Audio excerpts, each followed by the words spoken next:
मेरे सभी प्यारे मित्रों को प्रभु यीशु मसीह के नाम से अभिवादन करते हैं। जय मसीह की। एक और रविवार का दिन प्रभु ने हमको दिया। भले हम चर्च बिल्डिंग में जाकर प्रभु की आराधना नहीं कर पा रहे होंगे, लेकिन अपने अपने घर में अपने मंडली से जुड़े रहकर प्रभु की स्तुति और आराधना करने के लिए परमेश्वर हम सबको, आप सबको सहायता करने के लिए प्रार्थना करते हैं। आज का हमारा वचन पहला शमूएल के पुस्तक पहला अध्याय 12 पद से है। परमेश्वर के मंदिर में हन्ना पहुंच गई। पुराना नियम में शमूएल की पुस्तक एक परिवार के तस्वीर के साथ शुरू होती है। वो परिवार के एक पहलू भरपूरी और आशीष को दिखाता है, तो दूसरा पहलू शून्य अवस्था और खेदित मन को दिखाता है। आजकल के कई परिवारों की हालात भी इस प्रकार होती है। बाहर से देखते हैं तो सब सुंदर और आनंदमय दिखता है, लेकिन असलियत में अंदर ही अंदर कुछ निराशा, दुख, खेदित मन और निंदा के साथ परमेश्वर से आस लगाने वाले कुछ हन्ना के जैसे लोगों को हम देख सकते हैं। एल्काना नाम एक पुरुष था और उसकी पत्नी थी हन्ना। हन्ना के दुख का कारण यह था कि विवाह के कई साल बीतने के बाद भी उसको संतान नहीं हुई। वैवाहिक जीवन में निसंतान होना केवल आज के समाज में नहीं, हर युग में अपमान का विषय माना जाता था। पर आज के हमारे समाज में वो एक सामान्य विषय जैसा देखा जाता है। आजकल दंपतियों की सुविधा को देखते हैं और सब कुछ अपने हिसाब से होने के बाद या उनका लक्ष्य पूरा होने के बाद बच्चे होने के बारे में सोचते हैं। लेकिन कितने ऐसे दंपतियां हैं वो चाहते हुए भी इंतजार करने के बाद ऐसा एक सौभाग्य उन्हें नहीं मिल पाता है। हन्ना उनमें से एक थी।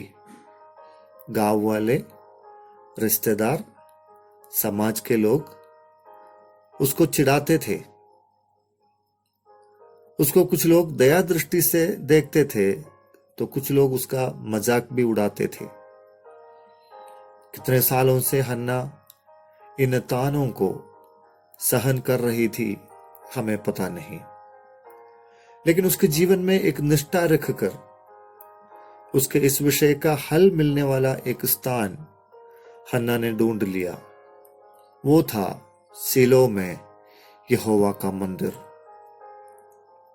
हन्ना रोते हुए उदास मन के साथ अपने जीवन के छुटकारा के लिए यहोवा के पास अपने विषय ले गई। मन की व्याकुलता के साथ बिलक बिलक कर वो यहोवा से प्रार्थना मांगी, हे सेनाओं के यहोवा, अपनी दासी के दुख पर सचमुच दृष्टि करे और मुझे एक पुत्र दे। मंदिर के याजक उसकी प्रार्थना को नहीं समझ पाया, लेकिन जिनसे वो प्रार्थना किया वो जरूर उसकी प्रार्थना ग्रहण किया। वो मनी मन में प्रार्थना करने के कारण उसकी आवाज बाहर नहीं आई। परमेश्वर से मन्नत मांगकर हन्ना उठकर अपने घर की ओर चली गई। लेकिन अगली बार जब वो मंदिर में आई तो निंदित अवस्था में, जीवन के शून्यता के साथ और खेदित मन के साथ नहीं, बल्कि एक बालक के साथ आई, और उस बालक का नाम था शमूएल, जिसका अर्थ है मैंने परमेश्वर से मांग कर लिया है। आपके खेदित अवस्था में आपके साथ प्रार्थना करने के लिए, कुछ सांत्वना के शब्द कहने के लिए शायद कोई नहीं होगा। कई वर्षों से कुछ विषय के प्रति आप निंदा सह रहे होंगे, लोग आपका मजाक उड़ा रहे होंगे। मेरे प्रार्थना का जवाब कब मिलेगा सोचकर आप भी मनी मन में खेदित रहते होंगे। प्रियो, आपकी प्रार्थना सुन ली गई है।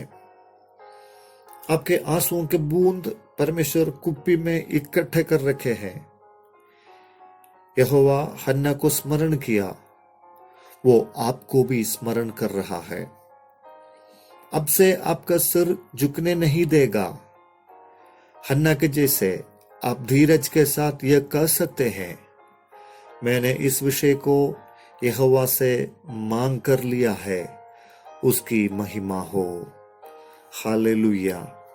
प्रभु आप सबको आशीष करे। प्यारे प्रभु जी, इस वचन सुनने वाले प्रत्येक के लिए, विशेष करके प्रत्येक परिवार के लिए हम प्रार्थना करते हैं। काफी समय से कुछ विषयों के प्रति प्रभु जी दुखित मन के साथ प्रार्थना करने वाले उन प्रिय लोगों के लिए प्रार्थना करते हैं पिता परमेश्वर, उनके जीवन में परमेश्वर का बरकत उंडेलने पाए, परमेश्वर का भरपूरी उनके जीवन में आने पाए, एक आनंदमय अनुभव में उनको ले जाने के लिए हम प्रार्थना करते हैं। जीवन का हर एक शून्यता को भर दीजिए पिता परमेश्वर। हर एक संकट में प्रभु आप हमारा बिनती सुनने वाला और हमें उठाने वाला परमेश्वर, इसलिए धन्यवाद करते हैं। आज के इस दिन के लिए धन्यवाद। इस वचन पर हम विश्वास करके, भरोसा करके, परमेश्वर पर आश्रय कर कर हर एक के ऊपर आशीष मांगते हैं पिता। यीशु नासरी के नाम से मांगते हैं, आमीन।